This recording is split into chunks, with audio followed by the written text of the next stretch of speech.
So this is the Meng 1/35th scale concrete and plastic barrier set. Initially, when I saw this advertised, I thought that I was only getting these 6 items as barriers. And at the price of around $9 to $13, that seemed a little steep for only 6 barriers for the number that I would need. So what we're going to do is I'm just going to show you what was in the box when it arrived, and I'll show you that it actually turns out that it's a far greater value than what you might expect. So when you open the box, you see a total of 5 concrete barriers. You see 3 that are supposed to represent concrete barriers, and 2 of them which are of the variety that you'd fill with water on site. Now, the ones that represent the concrete have been textured, and you can see that they've been weathered a little bit. You'll also notice that there are indentations in the bottom, which would often be used for a forklift to pick them up and position them. And while I didn't glue them in, there are cast little tiny steel rings which would go here and here that would enable them to be lifted with a crane and some straps. So there are 3 of these. The quality of the cast is very high, and there's no mold lines either. So that was really that was a pleasant surprise. So these 3 items are in there. There are also 2 items here that represent barriers that are made of plastic that are filled with water on site. The interesting thing about them is that they kind of have a tongue and groove connection to them. You can see here the groove is on this one, and if I turn this one correctly, you can see the tongue for that. And so these can actually be put together in that manner if you so chose. And those items are obviously just for painting. They've also added a few of these small traffic cones and a couple of traffic cone bases. Now, this might be difficult to see with the detail, but ideally you're supposed to stack these things on top of each other and then put a cone on top of it to give the illusion of a stack of these cones. So that was a pleasant surprise. Now, what really excited me, and I've already used these pieces, are 2 pieces of a mold, which you can use to cast your own. The instructions that come with it suggest that you put these pieces together, and then you fill it with gypsum wallboard filler, and then cast it. Now, I found that the instructions don't work as well as other options that are available. So what I found works better is, instead of using gypsum wall filler, to use casting plaster, which you can get at a hobby shop fairly inexpensively. Also, when you look at this mold, there's no real way to hold this thing together. And I tried rubber bands, but it kept falling over. What I eventually settled on were these small spring clips, which I was able to get very cheaply from a home improvement store. And if you put 2 of these small clips together, it almost looks like a little sawhorse, but you can pour your plaster in there and then leave it overnight. So I've cast a number of these with the plaster. It's very simple to mix. You mix it up until it's about the consistency, maybe a little thinner than toothpaste. Pour it inside, leave it overnight. Something else you'll want to do before pouring in the plaster is obtaining a bottle of this. Now, unfortunately, it's almost impossible to read this label, but this is mold release agent or mold release conditioner. This was actually more expensive than the Meng set, but there's enough of this here to last me for a really long time. If you just pour in the plaster or the gypsum when you go to pry your mold apart, you'll end up with pieces being stuck in the mold, which is fine if you want it to look weathered, but if you wanted a newer look, you definitely want to use the mold release agent. So, just as an example, here is a plaster cast of that jersey barrier, of this concrete barrier. And there are some slight mold releases, but if you mix the plaster well enough and it's got enough fluid in it, you're not really going to have any markings or dents or anything else. Now, obviously, if you're doing this for your terrain, you're probably going to find that a number of these barriers won't be absolutely new looking, so you can distress them. And I found that just taking a razor knife to them, and you can take some chunks out of the edges, and some of these you can weather pretty savagely. This one looks a little bit like it has like some bullet holes in it or something. But when you go to lay these things out, you know, they'll convincingly look like those Jersey barriers which you see on the roads. And it's a really nice way of doing like a half wall or something that will afford partial cover in a skirmish game. So the time has come for a quick tutorial. We're going to begin just by spraying our mold release agent.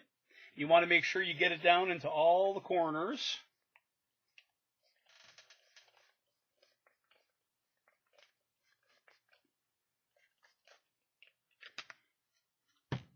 And then we let that air dry.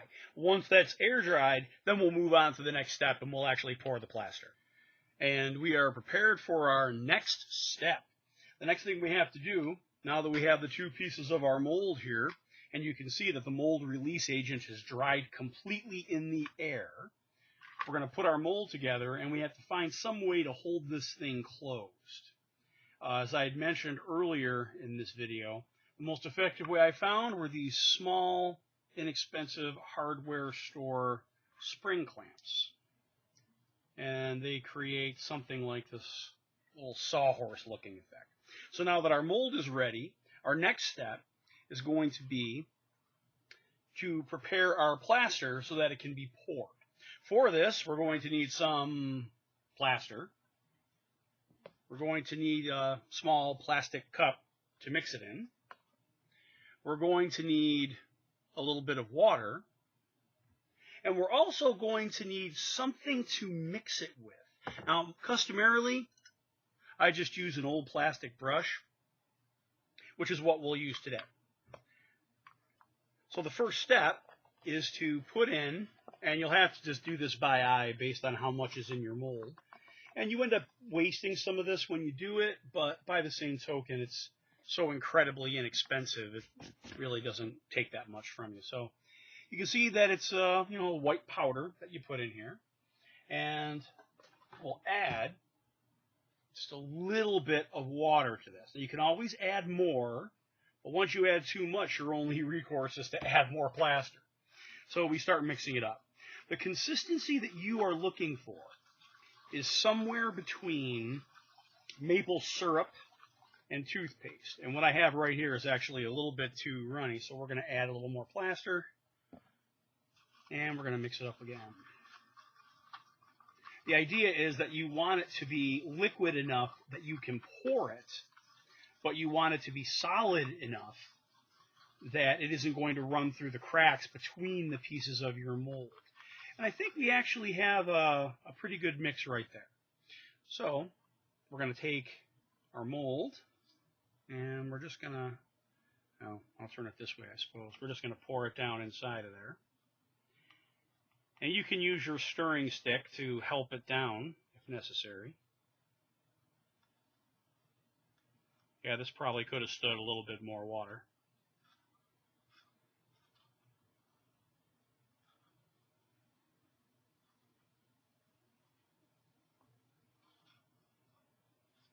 Okay, and that is more than enough. Now, one of the things that I learned early on is that you need to tap on a hard surface, because that will bring these bubbles to the surface. See these small bubbles? If you don't bring the bubbles to the surface, they will appear in your finished casting, and there'll be small holes. So if you want something that looks relatively new, you're not going to want the holes. As you can see there, we're pretty much level. Yeah, I like that. And this is where we leave it. We'll leave it for a minimum of 4 hours. I prefer to leave it overnight. But then, when it's ready for us to open it, we'll crack it open in the morning. So we'll see you then. All right, we've waited overnight, and now it's time for us to crack open our mold and see what happens. We're going to start by removing the spring clamps.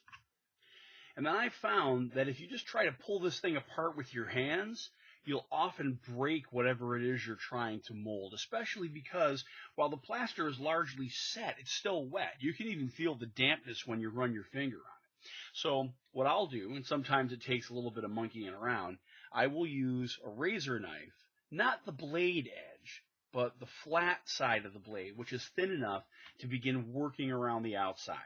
And with this particular mold, I find I get best results if I can get in behind this edge and kind of pull it out. So we're going to play with this a little bit and try to get it to loosen out. Okay, there's one. There, now as you can see, a little bit of this still stayed inside. Fortunately, when this breaks off, it leaves a damaged concrete kind of appearance on the finished piece. So this one didn't cast perfectly, but we'll do what we can and make it let go.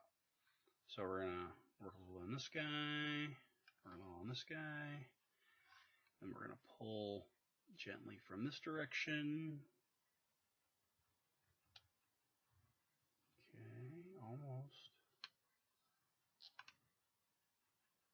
Doesn't want to let go of the bottom this time. Okay, and this side actually cast perfectly. Now that we have looked at it, you'll see there are, and I'm not sure if this camera can catch this detail, but there are very small hair-like mold lines that run around the outside. This is still a little damp, but you can use that same flat edge of your razor knife to take most of that out while it's still a little damp. You could also wait until it's dry and it'll come off that way too.